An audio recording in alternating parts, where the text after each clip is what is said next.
Varias demostraciones de la no numerabilidad de conjuntos como el conjunto de los reales, R, o el de partes de los naturales, partes de n, se basan en la noción de medida.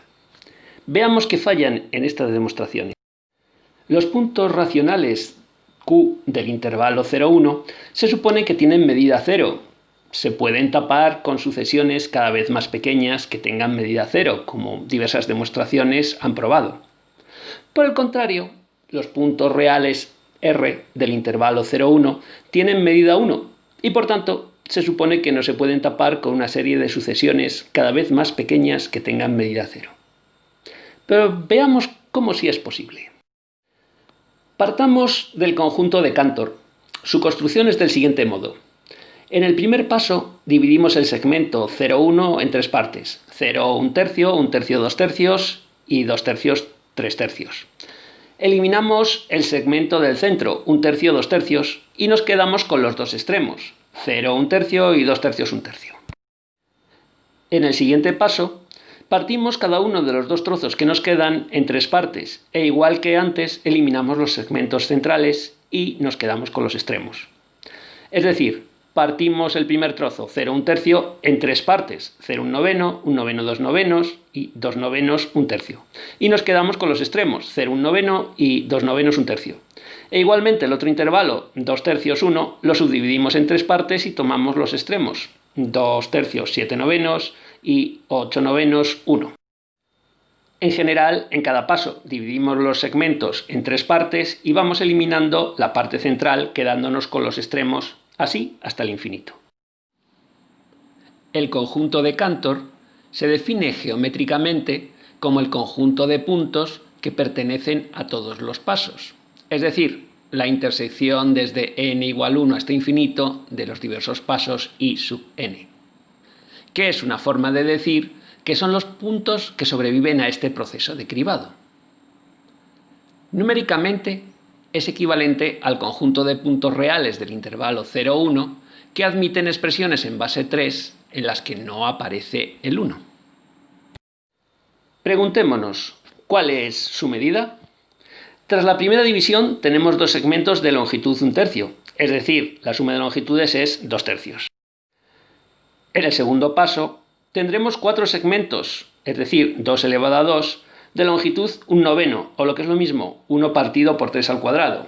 Es decir, la suma de longitudes es 4/9, o 2 elevado a 2 partido por 3 elevado a 2. En general, en el paso n tendremos 2 a la n segmentos de longitud 1 partido por 3 elevado a n, y la longitud total será 2 a la n partido por 3 a la n. Repitiendo el proceso hasta el infinito, la longitud será límite cuando n tiende a infinito de 2 a la n partido por 3 a la n, que es 0. Así pues, tenemos un conjunto de longitud 0 que podemos tapar con segmentos de longitud 0. Cada punto del conjunto de Cantor puede ser definido señalando qué intervalo tomamos en cada uno de los pasos, si el de la izquierda o el de la derecha, lo que nos da una cadena como I, D, que significa que tomamos primero el intervalo de la izquierda, luego el de la izquierda, luego el de la derecha, izquierda, derecha, y así haciendo elecciones hasta el infinito. Sabemos que podemos representar los números reales del intervalo 0,1 en notación binaria por una cadena que empieza en un 0 y una coma y después de una secuencia infinita de ceros y unos. Eliminando el primer 0, que es común, podemos representar los números en una secuencia de ceros y unos, tal que 1, 1, 0, 1, 0, etc. Ahora, podemos establecer una biyección entre los números reales del intervalo 0, 1 y los puntos del conjunto de Cantor. Basta asociar cada i con un 0 y cada d con un 1 para asociar cada cadena de letras que representa un punto del conjunto de Cantor y cada sucesión de 0 y 1 que representa un punto real. Pero si los puntos del conjunto de Cantor se pueden tapar por sucesiones de segmentos que abarcan cada vez menos longitud, hasta tender a un conjunto de segmentos de medida total 0, podemos tapar por biyección los puntos reales del intervalo 0,1 por esos mismos segmentos. Por tanto, se puede tapar todo el intervalo real por un conjunto de segmentos de medida total 0, lo que parecería indicar que los puntos reales de R también tienen medida 0. Pero es absurdo decir que los puntos del intervalo real 0,1 tengan asignada medida 0, pese a que pueden ser tapados por sucesiones que tienden a medida 0. Tendremos que reconocer que estas demostraciones, basadas en el concepto de medida y en si podemos tapar o no los puntos de un segmento de medida 1, también son erróneas. En nuestro libro desarrollamos este fallo. Veremos cómo no podemos decir que los puntos de un intervalo tienen una medida, sino de que depende de cómo nos acerquemos a ellos. Por ejemplo, la forma usual de acercarse es dividiendo el segmento, por ejemplo, 0,2 por mitades.